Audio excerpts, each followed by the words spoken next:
This group of drugs called coagulation modifiers, we will be talking about the clotting cascade, which includes intrinsic and extrinsic pathways, and some of the factors that are involved in clot formation, such as factor 10A and other proteins such as thrombin, fibrin, which are end products of clotting, and certain drugs such as anticoagulants, antiplatelets, which are given to prevent clot formation. And then the last one is the thrombolytic drugs, which are given to actually break the clots that have already been formed.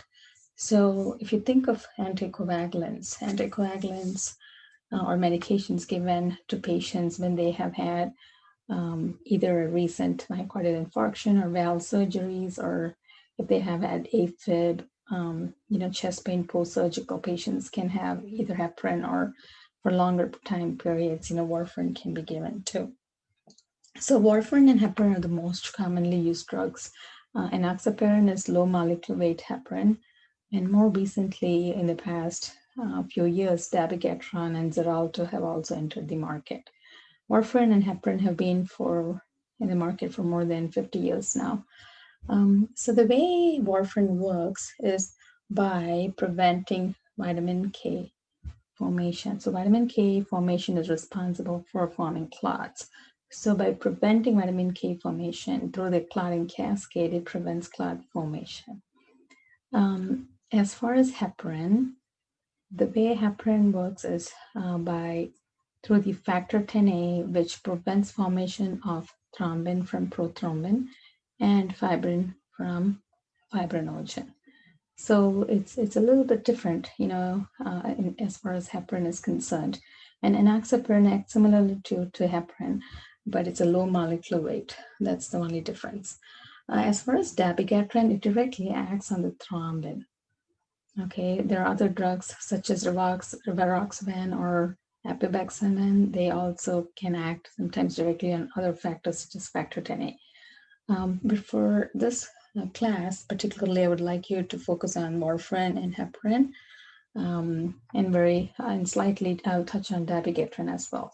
So when patients are placed on warfarin, important to know is that the half-life of warfarin is 72 hours. So if a patient receives warfarin, by the time it leaves the body, it's almost a week.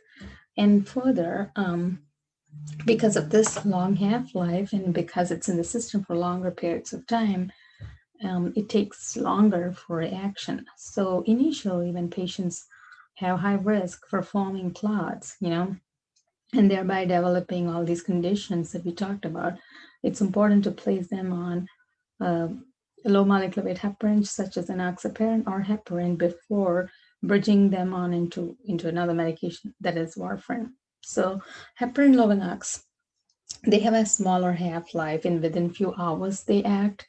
And so they usually are given sub-Q, or sometimes if they need continuous drip, heparin can be given for longer periods of time in IV, but it's usually given every 12 hours, heparin or enoxaparin. Versus warfarin, since they take longer to work, they're usually given at night, and patients are checked for their INR levels in the morning, the PT INR levels. So it's important to know when patients receive warfarin is given as PO only, and Lovenox and heparin, Lovenox is given sub-Q and heparin is given IV or sub-Q. So when patients are placed on warfarin, we need to watch their blood level for INR PT. INR is international normalized ratio / PT, that is prothrombin time. So PT is the time it take for the prothrombin to convert to thrombin.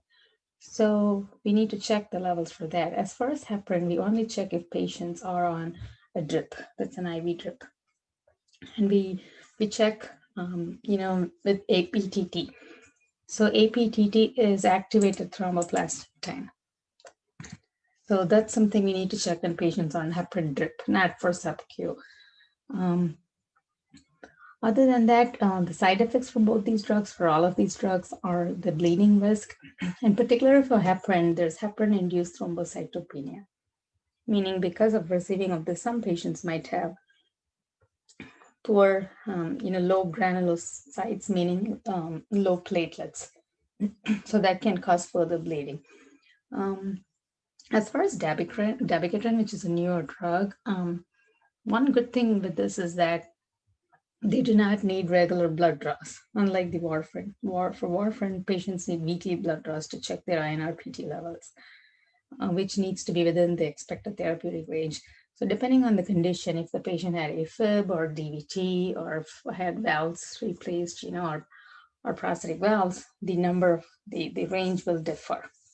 It could be anywhere from 2 to 2.5 to 3 to 3.5 or 4. Above 4, it's not recommended because the risk of bleeding is high after INR 4. So as far as nursing implications, it's really important to monitor lab values for both warfarin and heparin. For warfarin, it's PT-INR, and then for heparin, it is APTT, activated partial thromboplastin time.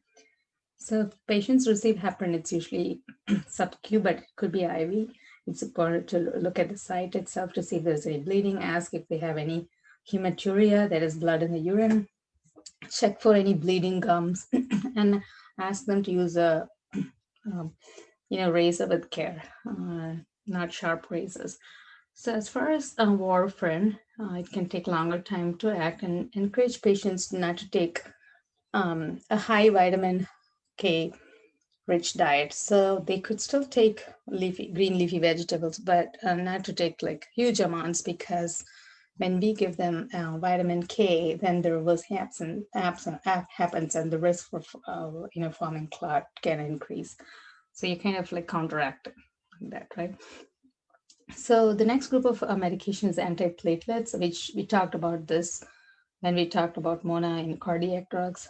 So it inhibits platelet aggregation and given prophylactically for patients who risk for angina MI, usually after they've had a particular incident with cardiac or stroke. The last group of drugs are thrombolytic drugs. Thrombolytic drugs usually end with suffix place, altiplase, nactiplase, and these are drugs that are given to break clots. So what they do is they activate the plasminogen and convert plasmin to plasmin, and thereby the plasmin digests the fibrin. So this is how they break the clot.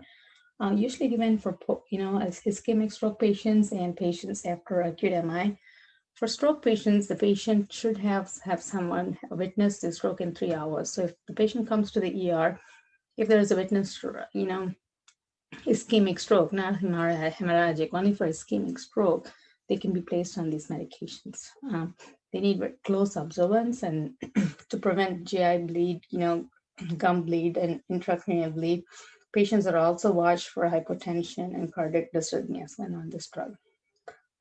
Again, these drugs have high risk for bleeding. Patients need to be monitored closely, and also teach them to be careful. If they take a fall and hit a head, there are risk for subdural hemorrhage. So with that said, please read the book. Thank you.